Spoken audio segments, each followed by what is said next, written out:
Hey, what's up, people? Jade up here. This is going to be my 2010 WWE Hell in a Cell review video. Going to be giving you guys some match results, highlights of the night, and also my thoughts and opinions on the show. By the way, if you haven't subscribed, make sure you click that subscribe button up there. Thanks. And also make sure you watch this video in HD. This is my first ever HD video on YouTube. A welcome change, something that a lot of people have been asking for. So here you go, and I will be making more changes and improvements to the show in the next upcoming weeks, so that's something to look forward to. But on to Hell in a Cell. Before I get started with the show itself, I want to talk a little bit about the build-up for Hell in a Cell.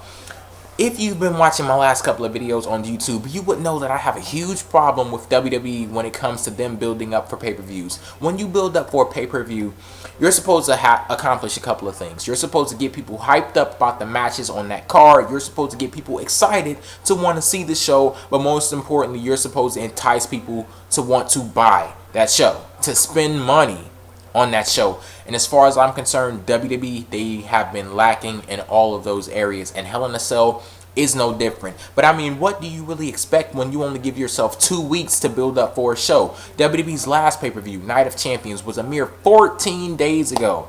Fast forward those 14 days, here you have Hell in a Cell. There is no way in hell, pardon the pun, that you can build up a pay-per-view adequately in 14 days. So not only will the build-up suck, but more than likely the buy rate is going to follow right along in that same trend. And that's really something that they have to fix, because I am a WWE stockholder and you're effing up my money when you do stupid stuff like this. So yeah, get that worked out. But on to the first match of the night. United States Championship is on the line. Triple threat submission counts anywhere match. Bryan, the champion, defending versus The Miz, the former champion, and John Morrison. Bryan ends up winning this match after making The Miz tap out for the second time in a row on the pay-per-view. I'm shaking my head right now because I don't understand. I don't know what the hell is going through WWE creative team members' heads to have The Miz tap out to Bryan 2 times in a row on pay-per-views. Do you not know that The Miz is the Money in the Bank briefcase holder? Do you not know that every other Money in the Bank briefcase holder has gone on to cash that in to win a world championship? So basically that means The Miz has a guaranteed world championship in his future. What you're supposed to be doing right now is preparing him for that world championship. You're supposed to be gradually moving him to the main event scene so that he would seem like a credible champion. He does not need stuff like this happening. Losing to Bryan over the United States Championship, that worthless ass belt, 2 pay-per-views in a row. Are you kidding me? Are you serious? Like, what is going on? Like, I need to know. I need to understand this, because I really don't understand it. Like, I'm thinking this was made a triple threat match so that The Miz did not need to be involved in the finish of this match. And that's exactly what I wanted to happen. I did not want The Miz to win the United States Championship, because as far as I'm concerned, he's so far beyond and above the United States Championship, and also so far beyond and above Bryan. But I digress from that point, because the feud has been pretty good, but I just think The Miz should move on from that. So like I said, I did not want him to win, nor did I want him to be the one that taps out, and he was the one end up tapping out. But even though I disagree with the finish of this match, I do have to say I enjoyed the match. It was just great from start to finish. These guys were using a wide range of submissions on each other throughout the entire match. All 3 guys were using submissions. There was one point in the match where The Miz and Bryan, they were wrestling and fighting to try to put submissions on each other at the same time. But John Morrison, he ends up taking advantage of that. He hits a Starship Pain on both guys simultaneously, so that was great. Even though John Morrison did not win this match, I will have to crown him as the MVP of this match, because he was absolutely great in this match.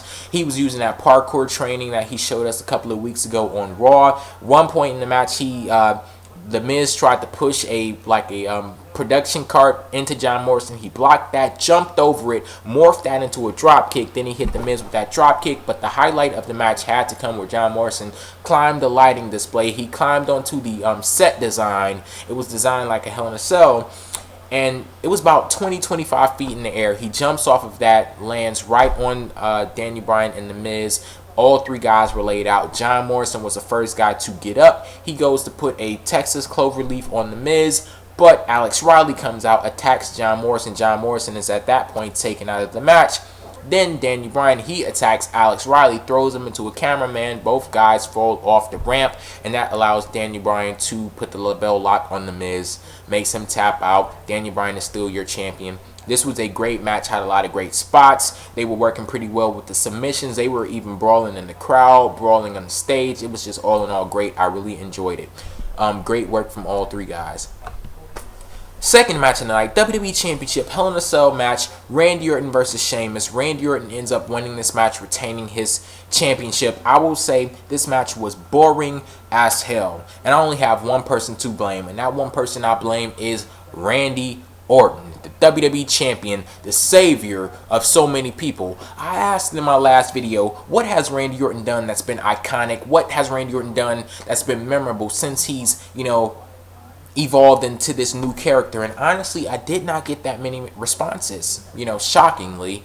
Maybe it was because there was nothing to respond with, but a couple of people said, oh, the shooting star KO when he was in the match with Evan Bourne, and Evan Bourne was going for the shooting star press, and Randy Orton counters that into an RKO. I will admit that was great, but what else?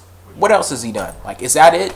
Like, hell, since WrestleMania, he's been, well, even before WrestleMania, he's been morphing into this new character, and that's all that you can pick out that he did.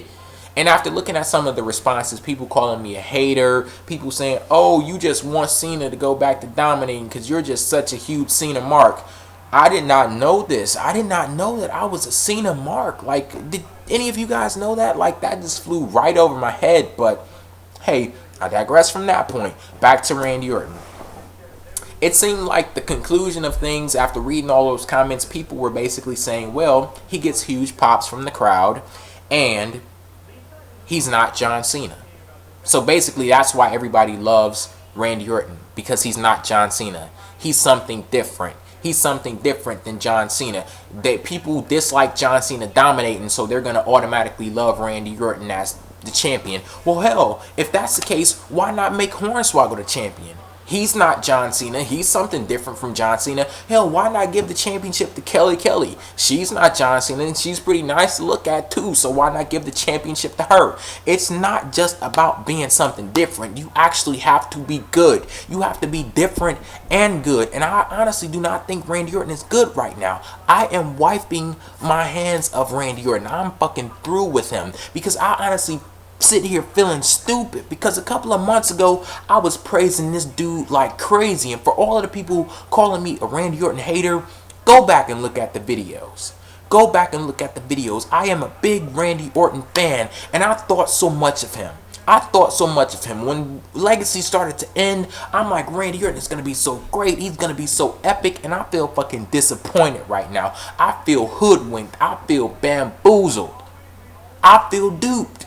That's what I feel right now. Like, it's so frustrating, because I was thinking like so hard in my head that Randy Orton is so better than what I see on TV right now. He's so better than this, but I'm not seeing it, and I haven't seen it for months. And I've come to the conclusion that what Randy Orton has accomplished since he's transforming to this new character, boring ass matches, uninteresting personality, underwhelming feuds, and a lackluster title win. That's what he's accomplished. And as far as I'm concerned, that's not anything to praise. And you can call me a hater, whatever you want. I really do not give a damn. Just Randy Orton, I'm done with him. I really am. I think he's peaked. I don't think there's anything more to expect from Randy Orton in this new character. And as far as me wanting John Cena to go back to dominating, hell, after looking at Randy Orton in this new character, I'll gladly go back to John Cena, because I honestly find John Cena right now more entertaining than Randy Orton. Yep, I said it. Moving on to the next match of the night, and that was just, rant mode right there. Hopefully I didn't scare too many people off, but some of you guys really needed to hear that. On to the third match of the night, Edge versus Jack Swagger. This match completely came out of nowhere. Alberto Del Rio, he comes down to the ring. Then Edge comes down to the ring. Then Jack Swagger comes down to the ring. And the Raw general manager, with his new, laptop, he books Edge in a match with a SmackDown superstar. I digress. But yeah, honestly, I wasn't even really paying attention to this match. I was hungry as hell and bored from watching this show. I was really uninterested at this point, so I went to make me some Easy Mac, and I'll give you a review of the Easy Mac. It was really great. You know, I put it in the microwave, and you know, after it started to boil and stuff, I put a little milk in there, and then I mixed you know, the cheese powder in there, and that little touch of the milk was great. So I give that 5 stars. But as far as this match goes, Edge, he hit Jackal Swagger with the spear, pins him, 1, 2, 3, match over with. On to the next one, Wade Barrett versus John Cena. If Cena wins, Nexus is done. If Barrett wins, then the world ends, apparently, because that's how McCool was acting on the fucking commentary team. He was sitting there hollering like the world was going to end, like it was going to be the apocalypse if John Cena won. I mean, if John Cena lost. But seriously, if Barrett won the match, John Cena would have to join Nexus, and it seems as if that will happen because John Cena lost the match. This was a great match. This was the best match of the night. I was so surprised from this because I did not expect much from it, because John Cena, I'm not really excited by his matches. I think the problem with John Cena is we just have to see him with different people. Like, we see him so much with people on the main event scene. Now that he's been working with people like Justin Gabriel, I really enjoyed that match that they had on Raw together. This match with Wade Barrett, I enjoyed this one also. At no point in this match was I like, oh, here goes Cena with the same old shit, you know, his 5 moves of doom. You know, he has his signature moves and things, but this felt refreshing, and these two guys really have chemistry together, and it was a pretty enjoyable match. The ending of the match came where John Cena hit the attitude adjustment on Wade Barrett. He pins him, 1, 2. Wade Barrett kicks out of the attitude adjustment. Then John Cena tries to go for the STF, but some fan, quote unquote, he jumps the barricades, tries to jump into the ring. Security guards get him. I'm thinking that was legitimate at that point. You know, I thought it was legitimate right there, until I saw somebody else run up and they, you know, hit John Cena. I don't know if they hit him in the head with their forearm or something, but they just hit, or it was a foreign object, but they hit him hard enough for him to be knocked out and for Wade Barrett to get the pin over John Cena. So it seems as if we will be seeing John Cena join Nexus. And yeah, people are going crazy. I was reading on Twitter, they were going crazy. Oh, John Cena just turned heel. John Cena just turned heel. John Cena did not turn heel. If you all heard the stipulation of the match, he was being forced to join Nexus. That was not a heel turn. We might eventually get a heel turn, but that was not a heel turn. He's being forced to join Nexus against his own will. And I think that this is a great move, and hopefully it does lead to something like a heel turn. Hopefully it doesn't lead to something like, oh, well, I was just trying to take Nexus out from the inside out and it's over, you know, in 3 weeks. Hopefully this, you know, extends the shelf life of Nexus, and, you know, it adds a very interesting and hopefully great element to the story. So that's great. So I can't wait to see where this goes with John Cena, but he is not heel yet. ... On to the 5th match of the night, WWE Unified Divas Championship match, Natalya versus McCool. I had high prospects for this match. You know, people, you know, they like to crack jokes. Oh, anytime you get a Divas match, it's time for a bathroom break. But I actually had high prospects for this match right here. You know, because Natalya, she's a pretty good in-ring competitor, one of the best divas today in WWE. And I would say the same thing for McCool also. She gets a lot of flack simply because of who she's married to. But who she's married to doesn't influence her in the ring. And I do think McCool is a pretty good in-ring wrestler. But instead of having a good match between these two women, we had antics, the crazy antics and the crazy booking that comes along with the Divas matches in WWE. And Natalya, she ends up winning this match by disqualification, so she does not have the Unified Divas Championship, but hopefully she does get that pretty soon, because she's been really underutilized her entire career in WWE. So yeah, this match was kind of disappointing to me. On to the final match of the night, World Heavyweight Championship Hell in a Cell match, Kane versus The Undertaker. This match, it was also disappointing to me. I found this match borderline boring. I had a hard time this match had a hard time drawing in my attention. If you would have said a couple of years ago, Undertaker versus Kane Hell in a Cell match, I mean, who wouldn't have got excited about that? Who wouldn't have been glued to their TV just enthralled with that? But now, that match wasn't all that it was cracked up to be, and it did not live up to this great feud that these two guys have had. And I especially dislike the ending of this match. The ending of this match came where Kane was chasing Paul Bearer into the ring. Paul Bearer jumps into the ring with the urn, and then he ends up turning on the Undertaker. The lights start flickering, and we hear thunder, and we see fire and stuff, and lights, that purple glow that happens when the Undertaker comes out. That happened, and then all that happened was Paul Bearer opened up the urn, and it was a fucking light in there, like a flashlight or something, and he flashed it in the Undertaker's face, and all of a sudden his powers were all drained out of him, and that allowed Kane to get the win in the match. Now, I wanted Kane to win the match, but that ending was so fucking campy. Like, that reminded me of something that you would see in the 90s. Like, it's 2010 now. There is no place for things like that in 2010, and it was so campy. And there's always been a slightly campy element to this story with the whole supernatural powers and the whole, oh, you're my brother and I'm the devil's favorite demon. That's been okay, but that whole ending with the urn, that went overboard.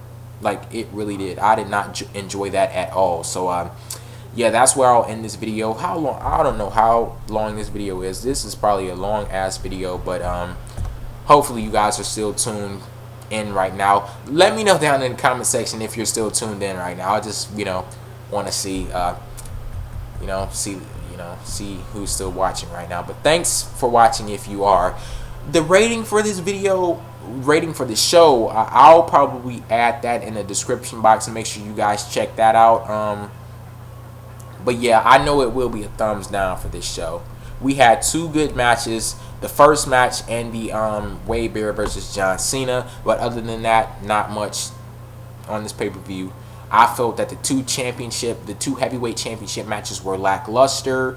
And yeah, I would say this was on the, in the bottom half of WWE pay-per-views this year. So that's where I'll end this video. I am J Dub. Thanks for watching, and peace out.